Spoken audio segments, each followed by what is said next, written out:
కూడి వచ్చినటువంటి సహోదరి సహోదరులకు చిన్నలకు పెద్దలకు ప్రతి ఒక్కరు కూడా మన ప్రభువును రక్షకుడైన యేసుక్రీస్తు నామమున శుభములు వందనాలు తెలియజేస్తున్నాము. మంచిది కూడా ఇంతవరకైతే కన్నయ్య దేవుడు కన్నయ్య నామాన్ని స్తుతించుటకు గణపరచుటకు సంబంధించినటువంటి దేవాది దేవునికి మహిమానంతా ప్రియారా. ఇంతవరకు ప్రియారా దేవుడు మనకి ఇచ్చిన స్వరాలను బట్టి శాస్త్రాలను బట్టి కన్నయ్య దేవుని మహిమపరుచున్న ప్రియారా. ప్రాముఖ్యంగా ఎక్కడికి మనం వచ్చిన చాలా శ్రేష్టమైనది, చాలా విలువైన సమయంలో మనం వచ్చిన ప్రియారా. ఎందుకంటే దేవుడి సేవ పాటలు పాడవచ్చు కానీ వాక్యానికి ప్రధానంగా ప్రథమ ఫలము అనగా ఎక్కువ సమయము వాక్యానికి మనం కేటాయించుకోవాలి ప్రియారా. ఎందుకు ఈ మాటలు నేను చెప్తున్నాను ప్రియారా, మరి తేనె పిల్లలు తట్టి అందుతున్నా అది మధురం కాదు, కానీ తేనె కొంచెం తిన్నగాను కొంచెం తిన్నా అది మధురంగాను శ్రేష్టంగాను ఉంటుంది ప్రియారా. మన వాక్యాన్ని ఒక మాట నేర్చుకొని విని ఆ వాక్యానుసారంగా జీవించినప్పుడు మనం దీవింపబడతాం, ఆశీర్వదింపబడతాం, నిత్య రాజ్యానికి మనము వారసులు అవుతాం ప్రియారా. వాక్యాన్ని మనం ధ్యానం చేసుకుంటాం. ఎందుకంటే ప్రియారా, మొదటగా పెద్దలు సంబంధించినటువంటి బాబాయ్ గారికి నా అభ్యర్థులు వందనాలు ప్రియారా. ఎందుకంటే బాబాయ్లో వయసు వచ్చిన వాడిని, అనుభవం వచ్చిన వాడిని, సేవ వచ్చిన వాడిని, చదువులో కూడా వచ్చిన వాడిని ప్రియారా. ఆయన కూడా ఆయన ప్రేమ చేత దేవుడు నాకు ఇచ్చిన జ్ఞానాన్ని బట్టి తెలుగుని బట్టి 10 నిమిషాల పాటు నేను వాక్యాన్ని పంచుకుంటాను ప్రియారా. ఒక ఉదాహరణ చెప్పి నేను వాక్యాన్ని చెప్తాను, వాక్య అంశం చెప్తాను ప్రియారా. ఎందుకంటే ఫస్ట్ చెప్పిన మాటలు చెప్పిన తర్వాత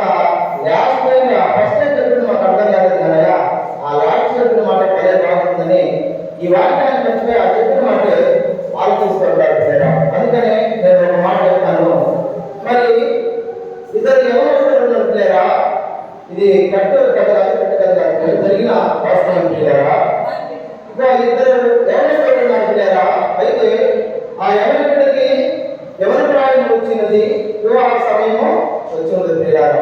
అయితే వివాహ సమయం వచ్చినప్పుడు పెళ్లి సంబంధాలు చూస్తున్నారు పిల్లరా. పెళ్లి సంబంధాలు చూస్తూ ఉన్నప్పుడు మరి అతను చేసే పని ఏంటంటే, అతను ఒక కసాయి పిల్లరా.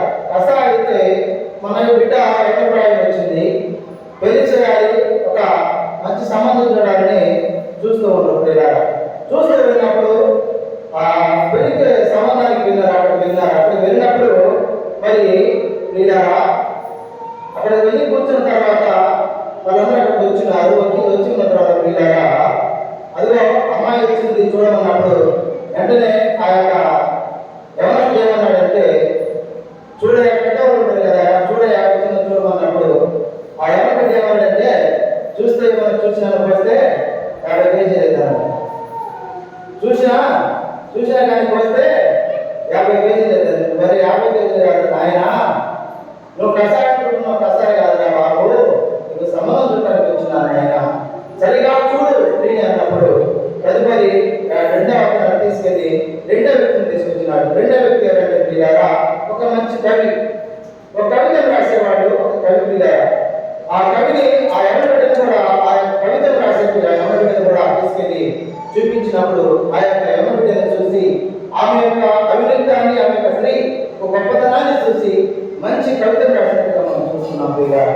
ఎందుకు నేను ఈ మాటలో ఆలోచన చెప్తున్నానంటే, పరిశుద్ధులు చూసే చూపు వేరు, లోకస్తులు చూసే చూపు వేరు పిల్లారా. అందుకని ఏమన్నాడంటే, ప్రభువైన యేసుక్రీస్తు వారు ఏమన్నాడంటే, నన్ను కొనసాగించు వారి యొక్క యేసు వైపు చూసుమని చెప్పినాడు పిల్లారా.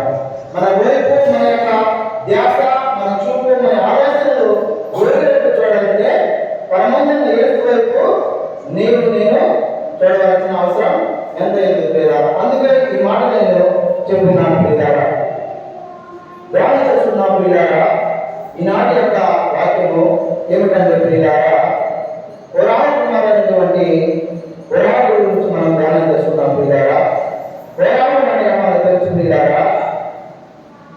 అయితే దేవుని సంగమా దేవుని పిల్లారా, ఈ పురాణం అనే వాళ్ళు ఎవరు, అసలు ఇతను ఎక్కడి నుండి వచ్చిన వాడు, ఇతను ఎవరని ధ్యానం చేసుకుంటే పిల్లారా, ఈ పురాణం వల్ల ఏంటంటే దేవుని యొక్క మందిరంలో, దేవుని యొక్క ఆ యొక్క ఆలయాల్లో వారు నిత్యం కూడా పని చేస్తూ దేవుని యొక్క మందిరంలో వారు పనిచేసేవారు. అయితే ఈ పని చేసే యొక్క ఈ పురాణం మాత్రము చాలా ఒక దుష్టుడు, ఇతను ఒక మంచివాడు కాదు, ఇతను ఒక చెడ్డవాడు. అలాగే పిల్లారా, అయితే మోసే నాయకత్వంలో పిల్లారా, మోసే ఎందుకుంది మనుషులు కాదు పిల్లారా.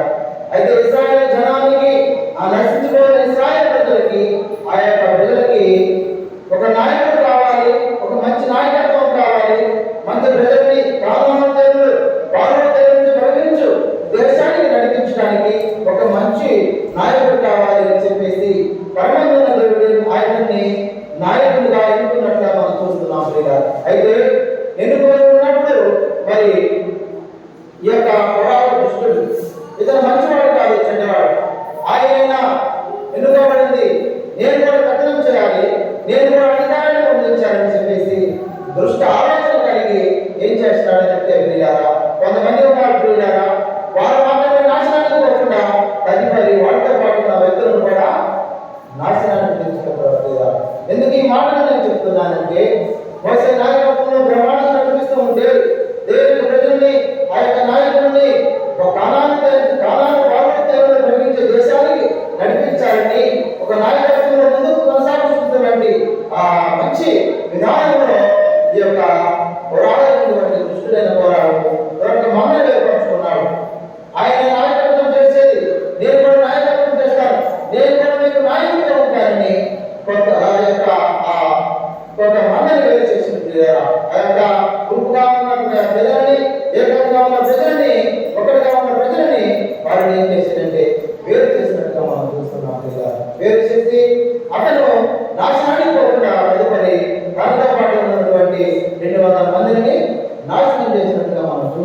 ప్రియులారా. అయితే ప్రియులారా, మనందరికీ తెలిసిన సామెత ప్రియులారా, మామూలుగా అయితే తండ్రి మంచివాడైతేనేమో అయ్యా కుమారుడు చెప్తారు, నాయన మీ తండ్రి మంచివాడు, చాలా న్యాయవంతుడు, సత్యవంతుడు, మీ తండ్రి నడిచిన మాటలో నువ్వు కూడా నడువు నాయన. అయితే చెడ్డవాళ్ళు కూడా ఉంటారు, నాయన మీ తండ్రి అంటే ప్రవర్తన బాగలేదు, మీ తండ్రి అంటే నడవడితే బాగలేదు, మీరారా నడవడిక బాగలేదు, మీ తండ్రి నడిచిన మాటలో మీరు మాత్రం కూడా నడవద్దని అని చెప్తారు ప్రియులారా.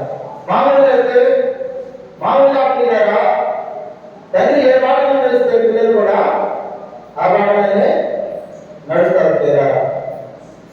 తల్లిదండ్రులమైన మనము, విశ్వాసంలో మనము మందిరానికి వచ్చినట్లయితే, మనము మన కుటుంబాలకు మన మందిరానికి వచ్చినట్లయితే మన పిల్లలు కూడా మందిరానికి వస్తారు ప్రియులారా.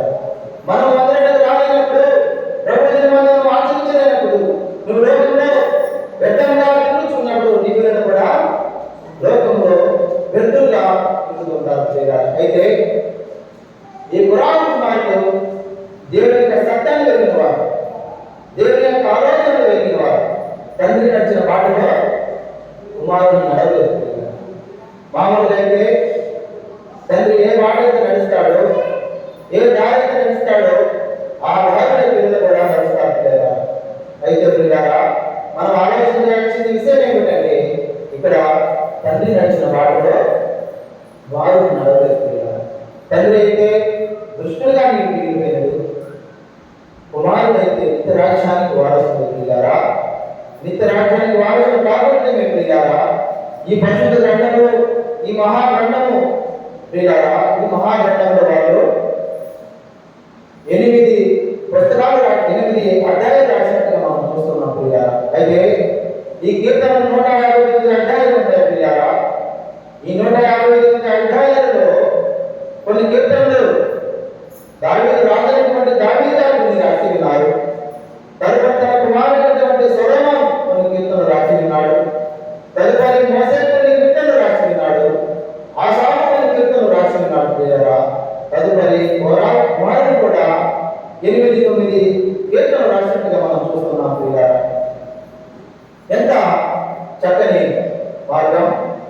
తండ్రి ఏ దారిని ఎంచుకున్నాడో కుమారుడు ఎంచుకోలేదు. తండ్రి ఏ యొక్క చెడుతనము కోరినాడు, తండ్రి ఏదైతే చెడిపోయినాడో ఆ చెడిన మాటలో, దారి తిరిగిన మాటలో ప్రియులారా కొడుకులు నడవలేదు ప్రియులారా. అందుకని ఈ కీర్తనలలో ఎక్కడైనా కానీ ఎక్కడ ఏమని రాసి ఉందంటే కోరాలు కుమారులని రాయబడి ఉంటుంది ప్రియులారా. కోరాలని ఎక్కడ కూడా లేదు, కోరాలు కుమారులే నుంచి. ఎందుకని మామూలుగా ప్రియులారా ఈ పరిశుద్ధ గ్రంథంలో తండ్రి లేకుండా కుమారుడు రాయలేదు. ఎందుకంటే ఈ కుమారుడు ఎవరని చెప్పేసి ముందు మొట్టమొదటిగా తన తండ్రి పేరుని ఎంటర్ చేస్తారు, తదుపరి కుమారులని రాయకున్నారు. అయితే ఈ కుమారుడు ఈ కుమారుడు ఎంత చక్కని మాటలు కీర్తనలు రాసి ఉన్నారో మనం ధ్యానం చేస్తున్నాం ప్రియులారా. 84వ కీర్తనను ధ్యానం చేస్తున్నాం ప్రియులారా. పరిశుద్ధ గ్రంథంలో నుండి 84వ కీర్తన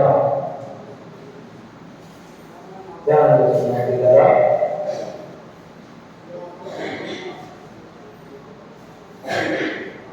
ఐదు నిమిషాలకి తదుపరి పెద్దలైనటువంటి వాడడానికి సమయం ఇస్తాం ప్రియులారా. సైన్యములకు అధిపతులకు యెహోవా నీ నివాస స్థలములో ఎంత రమ్యములు, యెహోవా మందిర ఆవరణమును చూడవలనని నా ప్రాణం ఎంతో ఆశపడుచున్నది, అది సొమ్మసిల్లుతుంది ప్రియులారా. ఎంత చక్కని కీర్తన రాసి ఉన్నారు. ఈ కోరాలు కుమారుడు ఎంత చక్కని కీర్తన రాసి ఉన్నారు ప్రియులారా. అందుకే నేను అక్కడ చెప్పుతూ ఉన్నాడు, ఏమన్నాడంటే సైన్యములకు అధిపతి యెహోవా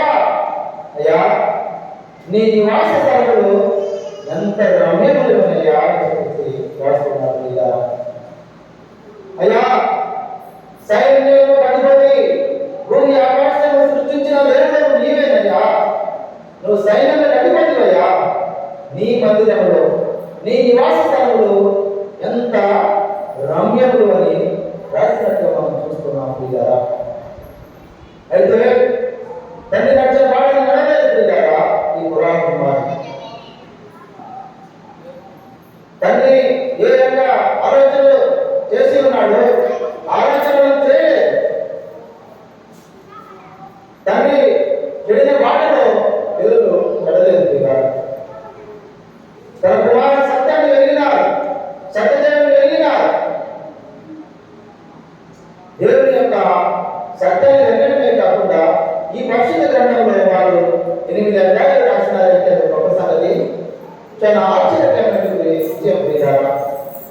అందుకనే ఆ యొక్క దేవుని యొక్క గొప్పతనాన్ని, ఆయన యొక్క ఔన్నత్యాన్ని, ఆయన యొక్క మహాకార్యములను వివరించుకుంటూ ఎంత చక్కగా చెప్పినారు ప్రియారా.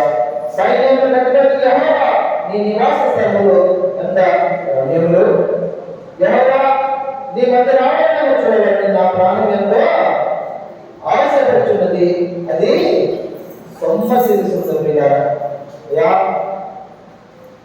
ఆదివారం ఎప్పుడు వస్తుంది? నీ నివాసం నీ మందిరానికి రావాలని నా ప్రాణం ఎంతో ఆశపడుచున్నదయ్యా, అది సొమ్మసిల్లుతుందని చెప్పుకున్నట్టు ప్రియారా చెప్పుతూ ఉన్నాడు. ఈ కుమారుడైనటువంటి కుమారుడు ఏమని ఇక్కడ రాయకున్నాడయ్యా? నీ మందిరము చూడాలని, వినాలని, నీ వాక్యాన్ని వినాలని, నీ మందిరంలో నివాసం చేయాలని నా ప్రాణంతో ఆశపడుతున్నది, సొమ్మసిల్లుతుందని రాసినట్టుగా మనం చూస్తున్నాం ప్రియులారా. ఎంత చక్కని మాటలు, ఎంత నమ్మకమైన మాటలు ప్రియులారా. మానవులైతే మనం అయితే ఏం చేస్తామంటే, అయ్యా కుమారుడా ఈరోజు ప్రభుత్వం ఆదివారం అయినా నీవు నేను కలిసి ప్రభు మందిరానికి వెళ్దాం, మేము ఆరాధిద్దాం, మేము కనపడతాం, పూజించుదామని వెళ్ళినప్పుడు మామూలుగా మన పిల్లలు ఏమంటారంటే, నాకు కుదరదు, నాకు రానుకుదరదు, నాకు టైం లేదని చెప్తారు లేదా. అయితే ఈ కుమారుడు కుమారుడు ఎంత చక్కని కీర్తన రాసుకున్నాను కదా. దేవుని భయభక్తులు కలిగి నియమించిన వారు, చెడుదలను విసర్జించిన వారు, ఈ లోకంలో నడిచిన ఈ లోకాశం వైపు చూడలేదు, ఈ లోకం వైపు చూడలేదు ప్రియారా. సత్యాన్ని వెళ్ళినారు, సత్యమంది నడిచినారు ప్రియారా. దేవుని యొక్క వినయ విధేయతల భయభక్తులు కలిగి ఈ పరిశుద్ధ గ్రంథంలో కొన్ని మాటలు రాసినట్టుగా మనం చూస్తున్నాం ప్రియారా. 84 కీర్తనల నుండి 85 రాసిన తదుపరి 42 నుండి 44 కూడా కీర్తనలు పురాణ కుమారులే రాసినట్టుగా మనం చూస్తున్నాం ప్రియారా. ఈ రాయటమే కాకుండా ప్రియారా రాసి ఆ యొక్క పరిశుద్ధ గ్రంథంలో కొన్ని మాటలు చెప్పి ఎంత చక్కని మాటలు చెప్పినారో ప్రియారా. కొన్ని ధ్యానం చేసుకొని వ్యాఖ్యానం ముగించుకున్నాం ప్రియారా. 42వ కీర్తన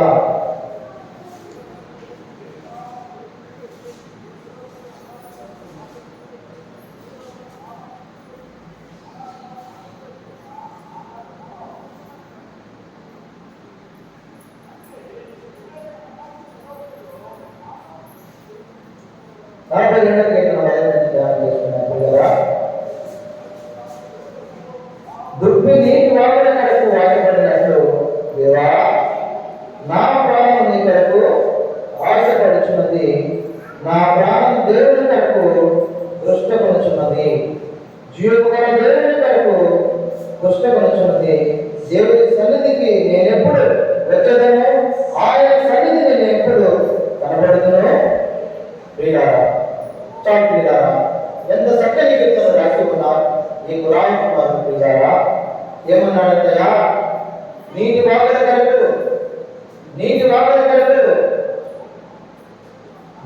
నీటి వాగుల కరకు ఆశపడినట్లు నా ప్రాణము దేవా నీ కొరకు నా ప్రాణము ఆశపడుచున్నది. ఎంత చక్కని మాటలు రాసుకున్నా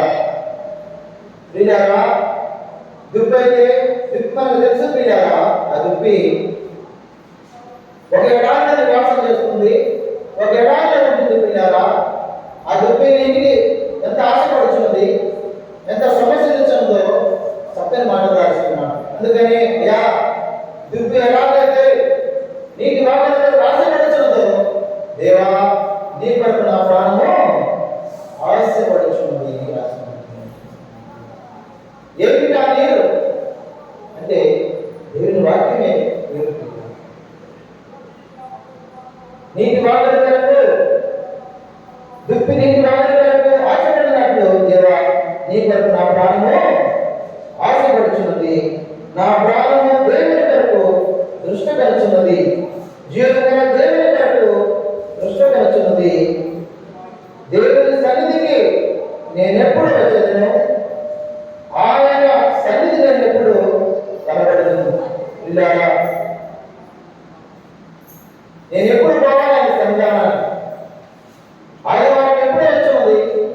వస్తే దేవుడు నాకు ఇచ్చిన 6 రోజులు నాకే ఖర్చు పెట్టుకున్నాను, 6 రోజులు దేవుడు నాకు కేటాయించింది పిల్లారా. అయితే 7వ రోజు ఉన్నది, అది నాది కాదు, అది ప్రభువు దినం, ప్రభువు నాకు ఇచ్చింది కాబట్టి నేను ఆయన వరకు ఖర్చు పెడతానని ఏమన్నాడంటే, నేను ఎప్పుడే వచ్చానయ్యా నీ సన్నిధానానికి, నేను ఎప్పుడు నీ మందిరంలో కనపడుతున్నానని రాసినట్టుగా మనం చూస్తున్నాం పిల్లారా. ఈ మధ్యాహ్న కాల సమయంలో నీవు నేను మనం అందరం ఎలా ఉన్నాం.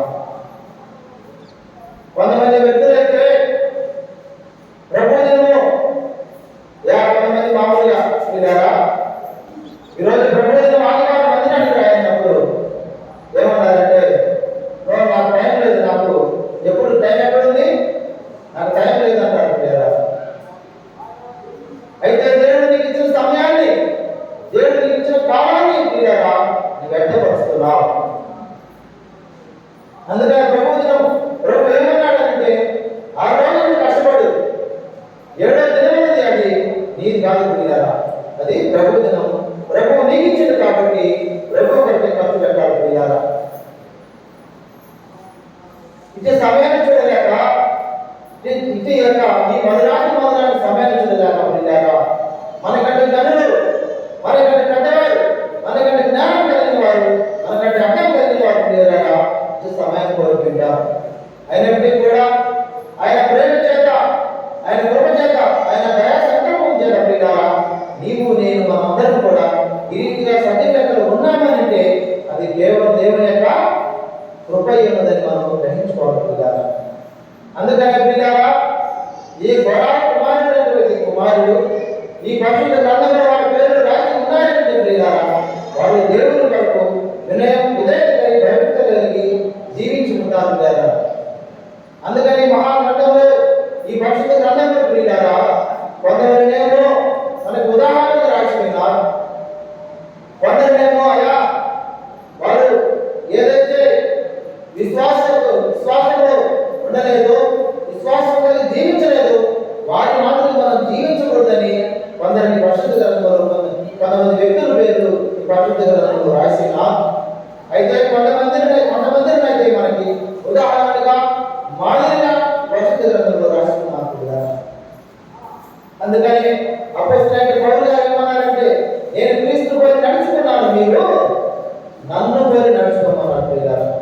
అంత ఆ మాటలతో ధైర్యంగా ఎందుకు అన్నాడు అంటే పిల్లారా, తన యొక్క ఏదైతే ఏ బోధన తెచ్చుకున్నాడో, ఏ సత్యమందిని నిలిచినాడు, ఆ సత్యమందిని కష్టం వచ్చినా, ఎంత ఇబ్బంది వచ్చినా, ఎంత ఇబ్బంది పిల్లారా సత్యమందు తొలగలేదు పిల్లారా. ప్రాణం ఉన్నంత వరకు కడ వరకు ఏ సత్యం అయితే నేర్చుకున్నాడో, ఏ బోధ అయితే నేర్చుకున్నాడో ఆ బోధ అయితే నిలిచి ఉన్నాడు పిల్లారా. అందుకని నేను క్రీస్తుని పోలి నడుచుకున్నాను, మీరు నన్ను పోలి నడుచుకోమన్నట్టు చూస్తున్నాను పిల్లారా. మధ్యాహ్న కాల సమయంలో నీవు నేను పిల్లారా దేవుడు మనకి ఇచ్చిన సమయాన్ని దేవుని కొరకు ఖర్చు పెడుతూ నీవు నేను ఆయన భయం భక్తి కలిగి విశ్వాసం కలిగి ఈ లోకయాత్రలో నీవు నేను విధేయత కలిగి లోకయాత్రలో ముందు వెళ్ళినట్లయితే నీవు నేను ఆశ్రయింపబడతా, దీపబడతా. ముఖ్యంగా పిల్లలు మనం అనుకుంటాం దేవుడు నాకు ఏమి ఇచ్చాడని. అయ్యా కొంతమంది అయితే వాళ్ళు పెట్టుకుని తెచ్చున్నారు, నేను ఎక్కలేకపోతున్నాను, నేను ఇంతే ఉన్నాను అనుకోవచ్చు పిల్లలు. తగిన సమయంలో నిన్ను ఇచ్చిస్తాడు. అప్పుడు దాకా ఏం చేయాలంటే ఆయన దయా సంకల్పం చేత ఆయన కృపలో నీకు నేను ఎదురు చూసి వారిపై నా పిల్లారా. అందుకని పిల్లారా,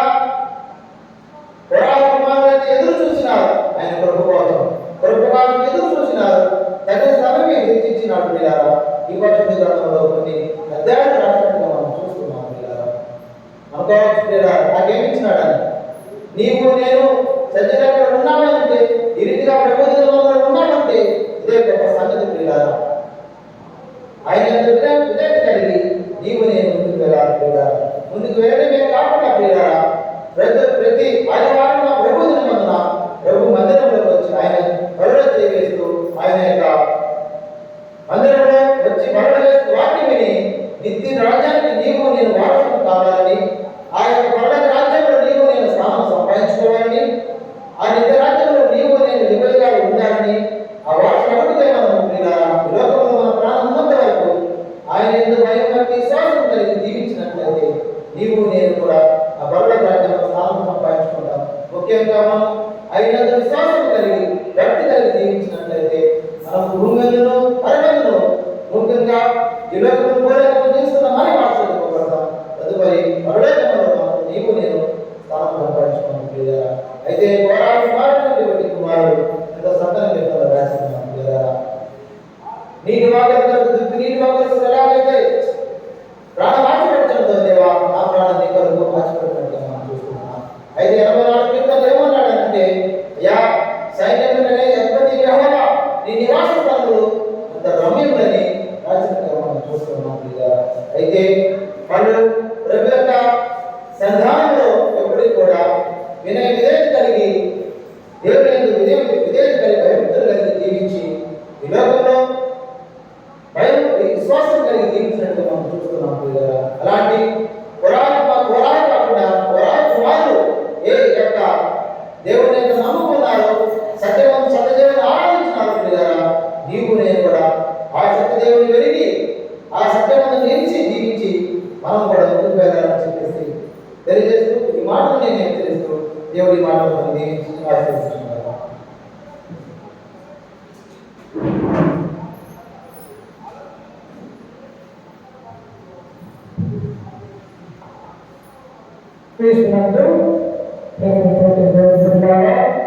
ఇప్పటివరకు మన దగ్గర ఉన్నటువంటి సహోదరుడు చాలా చక్కగా ఫరాహు ఆయన కుమారుడు రచించినటువంటి కీర్తనల గురించి, తండ్రి దుర్మార్గుడైనప్పటికీ కుమారుడు దేవుడిపై భయభక్తి విశ్వాసం కలిగినప్పుడు దేవుడు ఎంతగా ఆశీర్వదిస్తాడు అన్నటువంటి విషయాన్ని గొప్పగా మనందరికీ కూడా స్వార్థ ద్వారా ప్రకటించినందుకు వారికి వందనాలు చేస్తూ ఉన్నాం. నిజంగా ప్రేమటువంటి దేవుని పిల్లారా, ఫరాహు అంటే చాలా మంది కూడా మనకు తెలియదు దేవుని యొక్క గ్రంథంలో నుంచి. మనం ఇప్పుడు దేని గురించి ఎక్కువ మాట్లాడుకుంటామంటే సమరయ స్త్రీ, కట్టిపోయిన కుమారుడు, లేకపోతే మరి అనేకమైనటువంటి స్వస్థతలు అర్థాల గురించే ఈనాడు సేవకులు చెప్పగలుగుతున్నారు. కానీ ఫరాహు బైబిల్లో ఒక వ్యక్తి ఉన్నాడు, అతడు కుమారుడు, అతడు యొక్క కుమారుడు నీతిమంతుడుగా దేవుడిపై భయభక్తులు కలిగి ఉన్నట్టుగా దృష్టాంతములుగా మనకు ఎత్తి చూపించినట్టుగా మనం చూడగలుగుతున్నాం. నిజంగా ప్రేమైనటువంటి దేవుని బిడ్డలారా, మనము ఈ ఫరాహు గురించి ఆలోచన చేస్తూ ఉన్నప్పుడు ఫరాహు, దోతాను, అబిరాము ముగ్గురు వ్యక్తులు కలిసి ఏం చేశారంటే 5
లేవికి మనుమరుడు, కహాతుకు మనవడు, ఇస్సాకు కుమారుడు, కోరహు, రూబేనును, ఎలియాబు కుమారుడైన దాతాను, అబీరామును, పేలేతు కుమారుడైన హూరును యోచించుకొని ఇశ్రాయేలీయులలో పేరు పొందిన సభికులను సమాజ ప్రధానమైన 250 మందితో మోషేకు ఎదురు లేచారు. ఎంతమంది? ఒక దుష్టుడు ఉన్నాడంటే ఆ దుష్టుడితో పాటు అనేకమైనటువంటి సహవాసం చేసేవారు ఉంటారు. ఉంటామా? మంచి వాళ్ళకి సహవాసం కలిగి ఉంటారు, కానీ చెడ్డవారికి నేటి స్నేహితులకు అల్లరి చిల్లరగా తిరిగే వారికి అనేక మంది సహకారులుగా ఉంటారు. అలాగే దుష్టుడైనటువంటి యొక్క కొరాహుతో ఉన్నటువంటి దాతాను, అబీరాము, ఈ 3 వంశాల వారు ఏం చేశారంటే అనేక మందిని కూడా మోషే మీదకి, అహరోను మీదకి శత్రువులుగా తయారు చేశారు. మోషే, నీవేనా మమ్మల్ని నడిపించేది, నీవేనా మా మీద ప్రభుత్వాధికారిగా చేసేది, దేవుడు మమ్మల్ని పిలవలేదా, మిమ్మల్ని ఎలాగైతే పిలిచాడో మమ్మల్ని కూడా అలాగే పిలిచాడని మోషేకు ఎదురు తిరిగినటువంటి వారిగా ఇక్కడ మనం చూస్తూ ఉన్నాము. నిజంగా దేవుడి యొక్క మాటలకి, దేవుడి యొక్క ఆజ్ఞలకు, దేవుడి యొక్క చిత్తానికి మనము ఎదుర్కోగలమా? అసలు ఒకనొక సమయంలో సౌలు అనేటువంటి వ్యక్తి ఎక్కడైనా క్రైస్తవులు దేవుడిని ఆరాధించుతున్నా, దేవుడిని ప్రార్థించుతున్నా, క్రైస్తవులు అనేటువంటి వారందరూ కూడా దగ్గర సౌలు ఏం చేసేటువంటి అనేక మందిని గరడాల్లో పొందించి, అలాగే వారి యొక్క చాపు కారణమై వారిని గుడాలతో తన వెంట వీడ్చుకొని వెళ్ళిపోయి క్రైస్తవుని చంపినటువంటి వారి యొక్క సాక్షులకు ఏమైపోయాడంటే ఈయన కూడా సంబంధించినటువంటి వారిగా ఉంటారు. అంటే దేవునికి వ్యతిరేకంగా వెళ్తూ ఉన్నారు. దేవుని యొక్క వ్యతిరేకటువంటి క్రైస్తవులు దేవుని ఆరాధించకూడదని, దేవుని యొక్క మాటలు వినకూడదని ఈ యొక్క సౌలు ఎలాగైతే దేవునికి వ్యతిరేకంగా వెళ్తూ ఉన్నాడో పిల్లరా, ఆనాడున్నటువంటి సర్వసభ సమావేశంలో జరుగుతున్నటువంటి ఇశ్రాయేలులో కూడా ఈ 3 వ్యక్తులు ఏం చేస్తున్నారంటే దేవునికి ఎదురుతూ ఉన్నారు. దేవునికి ఎదురైనటువంటి సౌలు పరిస్థితి ఏమైంది? 3 దినాలు చురుకు లేక, అన్నపానము లేక చచ్చిన వాడు పడి ఉన్నారు. ఎవరు? సౌలు మీద. అయితే ఇక కొరాహు కూడా దేవుని యొక్క మాటలు లెక్క పెట్టక మోషే, అహరోను మీద తిరగబడినప్పుడు పిల్లరా, తనకు పడ్డటువంటి శిక్ష ఎలాంటిదో చూడండి ఒకసారి. అదే సంఖ్యాకాండం 16వ అధ్యాయం ఒకసారి చూడండి. 27వ వచనం చదువుకుందాం. 27, 16వ అధ్యాయం 27. కాబట్టి వారు కొరాహు, దాతాను, అబీరాముల నివాసముల యొద్ద నుండి అటు ఇటు లేచిపోగా, దాతాను, అబీరాములను, వారి భార్యలను, వారి కుమారులను, వారి పసిపిల్లలను తమ గుడారములకు వెళ్ళమని పిలిచిరి. మోషే ఈ సమస్త కార్యములు చేయుటకు యెహోవా నన్ను పంపెననియు, నా అంతట నేనే వాటిని చేయలేదనియు దీని వలన మీరు తెలుసుకొందురు. ఒక గొప్ప సవాలు ఇస్తూ ఉన్నాడు మోషే. మీరంటూ ఉన్నారు, కొరాహు, దాతాను, అబీరాము, నేను దేవుని యొక్క సేవకుడిగా నన్ను పిలవలేదు, దేవుని యొక్క ప్రవక్తగా నన్ను ఎన్నుకోలేదని మీరు అంటూ ఉన్నారు. కానీ ఇదిగో సర్వసభ ఇశ్రాయేలు యొక్క ప్రజల యొక్క భారములో నిలవబడి మనమందరం కూడా ఇక్కడ నిలవబడితే ఎవరు నీతిమంతులో, ఎవరు దుర్మార్గులో, ఎవరు దేవుని యొక్క శాపానికి గురవుతారో ఈ విషయం తెలియాలంటే మనం ఏం చేయాలంటే దేవుడికి ధూపార్పణ వేయాలి అన్న ఒక గొప్ప ఆలోచన మోషేకు దేవుడు తలంపు చేశాడు. అప్పుడు ప్రజలందరూ కూడా అక్కడ నిలబడి ఉన్నారు. వారితో పాటు కొరాహుతో ఉన్నటువంటి జనము వారందరూ కూడా నిలబడినప్పుడు మోషే ఏం చేశాడంటే దేవుడికి ప్రార్థన చేశాడు. ప్రార్థన చేయగానే పక్కన వచనంలో చూడండి, ఆయన అంటూ ఉన్నాడు, 29వ వచనము, మనుషులందరికీ వచ్చు మరణము నుండి మరణము వీరు పొందిన ఎడలను, సమస్త మనుషులకు కలుగు దైవము వీరు కలిగిన ఎడలను యెహోవా నన్ను పంపలేదు. చూడండి, మనుషులందరికీ కూడా లోకంలో ఏదో రీతిగా మరణం అనేది వస్తూ ఉన్నది, కానీ ఆ మరణం ద్వారా మనుషులు ఏమి జ్ఞాపకం తెచ్చుకోండి, అందరూ చనిపోతూ ఉన్నారు కదా, నేను మరణిస్తానన్నటువంటి ఆలోచన నేటి కాలంలో ఉన్నది. కానీ మోషే అంటూ ఉన్నాడు, మనుషులందరికీ కలగబోయేటువంటి ఈ మరణం కాదు, మీరు దేవుని యొక్క ఆలోచనను ఆయన చిత్తాన్ని ఎదురుతిరిగే వారు ఉన్నారు కనుక ఆయన యొక్క మరణం ఎలా ఉండాలంటే ఇశ్రాయేలు ప్రజలలో ఆ మరణాన్ని చూస్తే భయంకరంగా ఉండాలని దేవుడు తలంచాడు. ఆశ్చర్యమైనటువంటి మనిషిని మనం చూడగలుగుతామా ప్రియులారా? కాళ్ళు చేతులు తల ఇవన్నీ కూడా తిరిగిపోయి రక్తమంతా కారిపోతుంటున్నప్పుడు ఆ మనుషులను మనం చూడలేదు.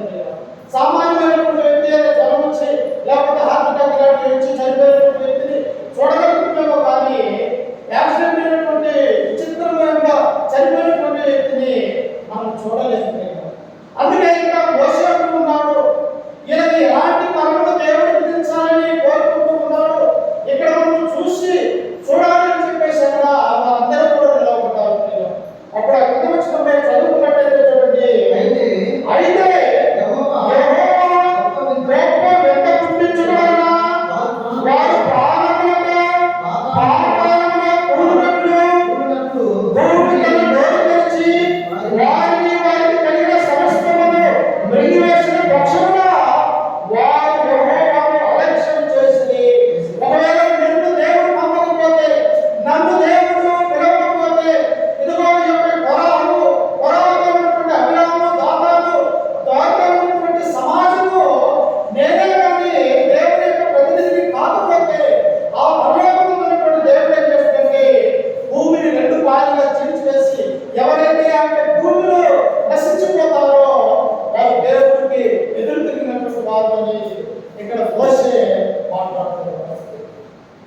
ఎప్పుడు భూమి ఇచ్చుకుంటుంది, ఎప్పుడు భూమి పగిలిపోతుంది, గొప్ప భూకంపాలు కలిగినప్పుడు భూమి ఏం చేస్తుంటే బద్దలుగా నెలలైపోయి ప్రాణ నష్టము, ఆస్తి నష్టము, అనేక మంది చనిపోవడానికి అవకాశం ఉంటుంది. ఇక్కడ కూడా మోషే అంటున్నాడు, ఒకవేళ నేనే దేవునికి వ్యతిరేకంగా అయితే దేవుడు నాకు ఈ శిక్షను ఇస్తాడు, ఒకవేళ మీరు దేవుని యొక్క ఆజ్ఞలకు ఎదురు తిరిగితే మీకు ఈ శిక్ష తప్పక వస్తుంది అని చెప్పేసి మోషే ఇశ్రాయేలు ప్రజలతో ఇక్కడ సెలవిస్తున్నాడు. ఎలా ఇట్టి సాహసము, ఇట్టి మాటలు మోషే ఎలా మాట్లాడుతున్నట్టే తన నమ్ముకున్నటువంటి దేవుడు ఎలాంటి వాడంటే సర్వోన్నతుడు, సర్వ శక్తిమంతుడు, మౌనమైనటువంటి మోషే తెలుస్తుంది. మోషే ఇశ్రాయేలు ప్రజలను నడిపిస్తూ ఉన్నప్పుడు ముందు ఎర్ర సముద్రం ఉన్నది, వెనక మరో సైన్యం ఉన్నది. ఏం చేయాలని తండ్రి దేవుడిని అడిగినప్పుడు మోషే నీవెందుకు ఆలోచన చేస్తూ ఉన్నావు, నువ్వెందుకు బాధపడుతూ ఉన్నావు, నీ చేతిలో ఉన్నటువంటి కర్రను ఆ ఎర్ర సముద్రం వైపు చూసి దాన్ని పట్టు అని అన్నప్పుడు తన చేతిలో ఉన్నటువంటి కర్రను తీసి ఆ ఎర్ర సముద్రాన్ని కొట్టినప్పుడు ఇలాగా ఎర్ర సముద్రం రెండు పాలుగా ఒక గోడవలే చీలిపోయినట్టుగా ఏమైనటువంటి గొప్ప అద్భుతాలు మోసే మన యొక్క కార్యాలయంలో మనం చూడగలం. అప్పుడు చూడండి, కింద చదువుకుంటే ఆటగా మాటలాంటి చెట్లు చాలించగానే వారి కింద జ్ఞాన నెరవేర్చును, భూమి తన నోరు తెరిచి వారిని, వారి కుటుంబాలను, కోరాల సంబంధులందరినీ, వారి సమస్త సంపాదనను మృంగివేసెను. చూసారా? ఒకసారి ఆలోచించారా? కోరాలు చేసినటువంటి పని, తనతో పాటు వెంబడించినటువంటి అనేక వందల మంది ఏమైపోయారంటే భూమి బద్దలుగా కమిలిపోయి చీలిపోయినప్పుడు ఆ పాపం చేసినటువంటి వారందరూ కూడా ఆ భూమి కిందికి లోకి వెళ్ళిపోయారు. దేవుని కూడా దేవుడి భయం లేక, భక్తి లేక, విశ్వాసం లేక, ఆయన యొక్క చిత్తానుసారంగా మనం ఈ లోకంలో నడుచుకోకపోతే మనకు కూడా అట్టి మరణము సంభవిస్తుంది అనే విషయాన్ని మనం గమనించాలి. అయితే ఉన్నటువంటి దాతాలు, అభిరాములు, వీరు ముగ్గురు వీరితో పడుతున్నటువంటి వారందరూ కూడా నశించిపోయారు. కానీ దేవుడు ఏం చేశాడంటే ఇలాగా సహోదరులు చెప్పినట్టుగా వారి కుమారుడు దేవుడు నశింప చేయలేదు. ఎవరి పాపం వారిదే. మనం పాపం చేస్తే మనం నశించిపోతాం, మన పిల్లలు పాపం చేస్తే మన పిల్లలు నశించిపోవడానికి అవకాశం ఉంటుంది. ఎవరి నీతి వారిదే. మనం నీతి మంతులుగా ఈ లోకంలో యథార్థవంతంగా జీవిస్తే మన నీతి పరలోకమందున్నటువంటి దేవుడు మనల్ని పరలోక రాజ్యం చేర్చడానికి అవకాశం ఉంటుంది. అయితే కొరాహు ఇంత దుర్మార్గుడైనప్పటికీ తనకు వచ్చినటువంటి కుమారుడు ఆ యొక్క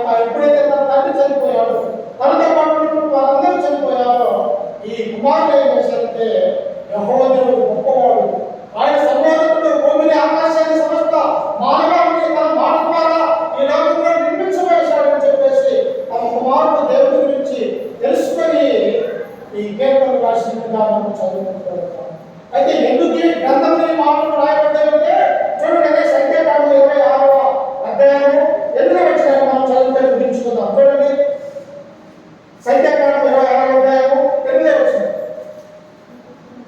ఫల్లు కుమారుడు ఎలియాబు, ఎలియాబు కుమారుడు నెబయేలు, దాతాను అబీరాము, కోరాహుల సమూహంలో వేర్పడిన వారు ఎవరిలో?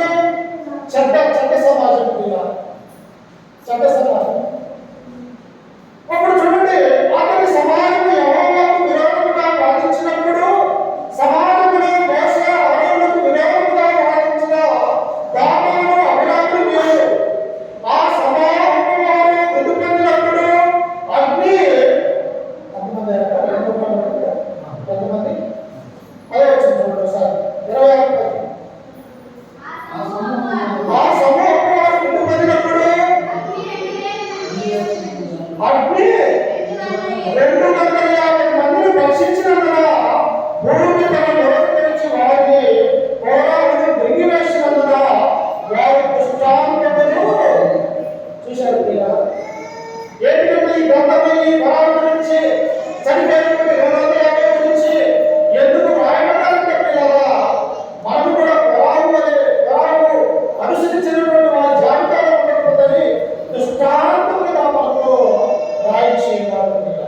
అది కనుక మనం చదువుకుంటే చూడండి, అయితే ఫరోను కుమారుడు సావలేదు. చూశారా?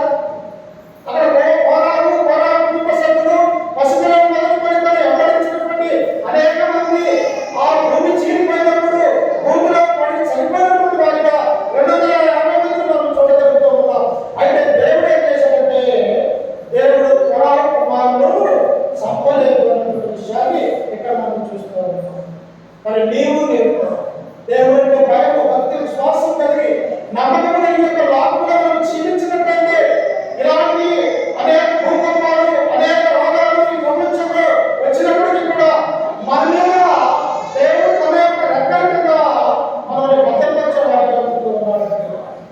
అందుకని నాడు క్రైస్తవులు ఉన్నప్పుడు ఈ కుమారుడు గురించి ఆలోచిస్తూ ఉన్నప్పుడు దుష్టుడైనటువంటి తండ్రి చనిపోయాడు, కానీ తన పిల్లలు ఏమైపోయారంటే దేవుని యొక్క ఆశీర్వాదానికి ఆశీర్వదించినాడు. నీవు నేను కూడా క్రైస్తవులు ఉన్నటువంటి మనమందరం కూడా ఏదో వారు రాకలేదే, నీవు రాకలేదే, దేవుని యొక్క సన్నిధానానికంటే వారి నాశనం వారి ముందే ఉండదు. మనం ఎప్పుడైతే క్రీస్తుని నమ్ముకొని యేసు క్రీస్తు యొక్క నామములో బాప్తిసం పొంది మారుమనస్సు కలిగి ప్రతి ప్రభువులో ఉన్న దేవుని యొక్క సన్నిధానంలో మనం ఉన్నట్టయితే ఇదిగో దృష్టాంతంలో వారికి సంబంధించి యుగాంతరంలో మనకు బుద్ధిగా ఉంటుంది. ఈ రాయబడ్డాన్ని అపోస్తలుడైనటువంటి పౌలు కొరింథీలో ఉన్నటువంటి సంఘానికి 10వ అధ్యాయం 10వ వచనంలో మనకు తెలియపరుస్తూ ఉన్నాడు. కాబట్టి ఇది గొప్ప అంశము ఈనాడు సహోదరుడు గమనిస్తున్నా. ఒకటే ద్వారా మనం నేర్చుకుంటూ అలా ఓడేవారు అనుసరించక ఆయన కుమారులాగైతే దేవుడితో భయపడుతూ విశ్వాసం కలిగి జీవించి ఉన్నారు, వారి వల్ల మనం నేర్చుకోవాలని చెప్పేసి ఇది గొప్ప అంశాలు చెప్తున్నారు. ఎందుకంటే ఎన్నటువంటి మీకును మన రక్షణతో పోయినటువంటి యేసుక్రీస్తునామమున వందనాలు తెలియజేస్తూ వాక్యాన్ని ముగించుకుంటూ ఆ పై అందరం కూడా ప్రార్థన చేస్తున్నారు. సరే ఆశీర్వదించి కారణాభివృద్ధి మా ప్రియాన్ని నిఘనమైన నామానికి వందనాలు తీసుకోవాలి. గడిచిన కాలంలో గడిచిన తెలుగులో మమ్మల్ని కాల్చుకోవాలి. మా యొక్క జీవితంలో తండ్రి మరొక ప్రభుత్వాన్ని అనుగ్రహించినందుకు తండ్రి చెల్లిస్తూ ఉన్నాం. మా యొక్క సర్వశక్తిమంతుడా, నీతిమంతుడా, కలిగినటువంటి దేవ, పాపమనే రాకపోయిన అందరినీ కూడా ప్రవర్తకపోయినప్పుడు తండ్రి మమ్మల్ని ప్రేమించి ఆ పాపమును తీసివేయటం తండ్రి నిర్భయకుమారుడు మా రక్షకుడు యేసు క్రీస్తు వారిని లోకానికి పంపించి మన ఎవరి నామమున మా కొరకు తన యొక్క రక్తాన్ని చిందించి తండ్రి మా కొరకు సమాధి చేయబడి తిరిగి లేచిన క్రీస్తును మేము జ్ఞాపకం చేసుకుంటూ ఉండగా మమ్మల్ని నియమించి ఆశీర్వదించి బలపరచండి తండ్రి. నువ్వే తండ్రి గొప్ప విమర్శన చేసినటువంటి గొప్ప స్వార్థ ప్రయోగించినటువంటి కుటుంబాన్ని నియమించి ఆశీర్వదించి బలపరచండి తండ్రి. నువ్వు నీ యొక్క వాక్యమైనటువంటి నీ బిడ్డలందరూ కూడా నీ యొక్క వ్యాపారి హృదయ భావన కూడా వారి వారి హృదయాల్లో దాచుకొని తండ్రి ఫలించి బలాభివృద్ధి సహాయం చేయండి తండ్రి. నిజంగా ఆరాధన కార్యక్రమం అంతట్లో తోడుగా నీడగా ఉండి మాకు సహాయం చేయగలని యేసు పరిశుద్ధ నామమున ప్రార్థించి అడిగి పెట్టుకుంటున్నాము తండ్రి. ఆమేన్. అమ్మా ఎవరు తెలవద్దు, ఎవరు అలర్ట్ చేయొద్దు. ఆరాధన మన మధ్యలో ఉన్నది కాబట్టి మనము జాగ్రత్తగా కలిగి ఉండాలి. చూడండి, మత్తయి సువార్త 26వ అధ్యాయం అపోస్తలుడైనటువంటి మత్తయి గారు రాసినటువంటి మత్తయి సువార్త 26వ అధ్యాయం పఠిస్తాము. 26 చదువుకుందాం. వారు భోజనం చేయుచుండగా యేసు ఒక రొట్టె పట్టుకొని దాన్ని ఆశీర్వదించి విరిచి తన శిష్యులకు ఇచ్చి, మీరు తీసుకొని తినుడి, ఇది నా శరీరమని.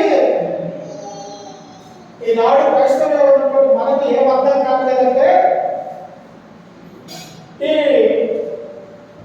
ఈ గోధుమ రొట్టెను చూసి మనం ఏమనుకుంటున్నాం, ఇది రొట్టె అనుకుంటున్నాం. ఈ ద్రాక్షారసాన్ని మనం చూసి ఇది ద్రాక్షారసమే అని మనం అనుకుంటున్నాం.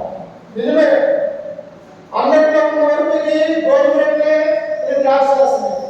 కానీ ఎప్పుడైతే ప్రభు యొక్క సన్నిధానానికి చేరిందో, ప్రభు యొక్క సన్నిధిలో సంఘంగా సమకూడి దేవుడిని ఆరాధించడానికి మనం అందరం కూడా పరిశుద్ధంగా కూర్చొని ఉంటూ ఉన్నాము. ఇప్పుడు ఏమైపోయిందంటే, క్రీస్తు యొక్క శరీరానికి సాదృశ్యంగా గ్రంథం మనకు సాధిస్తుంది. ఈ క్రీస్తు యొక్క రక్తానికి సాదృశ్యంగా మనకి ఇక్కడ చూస్తూ ఉన్నాం. శుక్రవారం దినాన ఆయన మరణించడానికి కొన్ని గంటలు సమీపించి ఉన్నప్పుడు, గురువారం రోజు తన అపోస్తలులు శిష్యులు మేడగదిలోకి పిలిపించుకొని యేసుక్రీస్తు వారు, ఇదిగో కొన్ని సమయాలలో కొన్ని గంటలలో ఈ పాపం అనే లోకానికి ప్రాయశ్చిత్తం నేను కాబోతూ ఉన్నాను, నా శరీరాన్ని నా యొక్క రక్తాన్ని యొక్క లోకంలో అందరికంటూ చిందించబోతూ ఉన్నానని చెప్పేసి తన శిష్యులకు పిలిచి ఒక జ్ఞాపకార్థంగా ఇది చేయాలి అని చెప్పేసి క్రీస్తులో వారు తెలియజేస్తారు. తెలియజేస్తున్నాడు, ఏమంటున్నాడు వారు భోజనం చేయించుండగా, మనం కూడా భోజనం ఉంటే మంచి వడ్డించినటువంటి అన్నం, మంచి కూరలు ఉంటాయని మనం ఆలోచన చేస్తాం. కాదు, భోజనం అనగా క్రీస్తు యొక్క శరీరం రక్తము అన్నటువంటి విషయాన్ని దేవుడు తన గ్రంథం ద్వారా మనకు సెలవిస్తున్నాడు. అందుకే మనం భోజనం చేయించుండగా యేసు ఒక రొట్టెను పట్టుకొని దాన్ని ఆశీర్వదించి విడిచి తన శిష్యులకు ఇచ్చి, దీన్ని ఎందుకు వేస్తూ ఉన్నామమ్మా ఒకసారి చెప్పండి. మీరు ఎన్నో సంవత్సరాల నుంచి మనము ఈ యొక్క రొట్టెను మనం పిలుస్తూ ఉన్నాం. ఎందుకు పిలుస్తూ ఉన్నాము? క్రీస్తు యొక్క శరీరం కూడా ఆ రోజు కల్వరిలో ఏం జరిగిందంటే విరవబడ్డది. ఎక్కడ చూసినా గాయాలు, ఎక్కడ చూసినా దెబ్బలు, అసలు శరీరం అనేది ఆయనకి కనిపించకుండా రక్తము మరకడం శరీరం అంతా ఏమైపోయిందంటే విరవబడ్డది. అందుకు సాదృశ్యంగా ఈ రొట్టెను మనం ఏం చేస్తున్నామంటే, క్రీస్తు శరీరం ఎలాగైతే విరవబడి ఉన్నదో ఆయన శరీరానికి సాదృశ్యమైనటువంటి ఈ రొట్టెను కూడా మనం పిలుస్తూ ఉన్నాము. కాబట్టి క్రీస్తు యొక్క శరీరం గురించి మనమందరం కూడా ప్రార్థన చేసుకుందాం. మమ్మల్ని మిత్రులుగా ప్రేమించిన మా ప్రియ తండ్రి, ఈ ఘనమైన అద్భుతమైన వందనాలు తీసుకుంటున్నాము తండ్రి. గడిచిన కాలంలో గడిచిన దిక్కులన్నీ మమ్మల్ని కాచి కాపాడి మా యొక్క జీవితంలో వందరమైన ప్రభుత్వాన్ని మాకు అనుగ్రహించిన జ్ఞానాన్ని బట్టి నీకు ప్రయాణాలు చెల్లిస్తూ ఉన్నాం.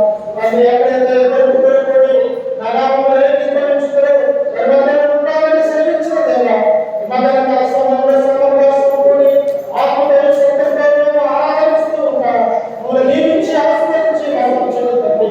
ఇది ఆరాధన పరిపాలన తండ్రి. మొదటి ప్రార్థన విధంగా పాటలు మూడు వాక్యము నాలుగు ప్రభువుగా 5 పనులు తండ్రి.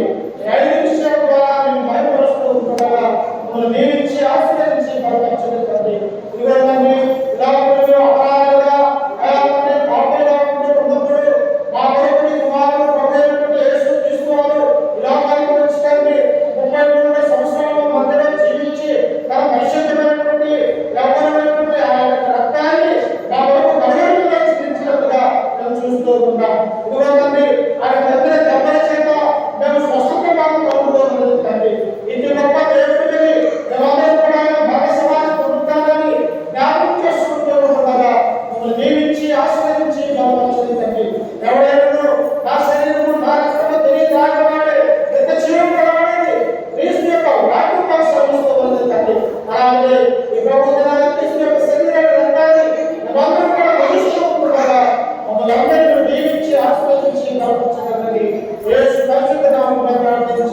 అడిగిపెట్టుకున్నాము తండ్రి.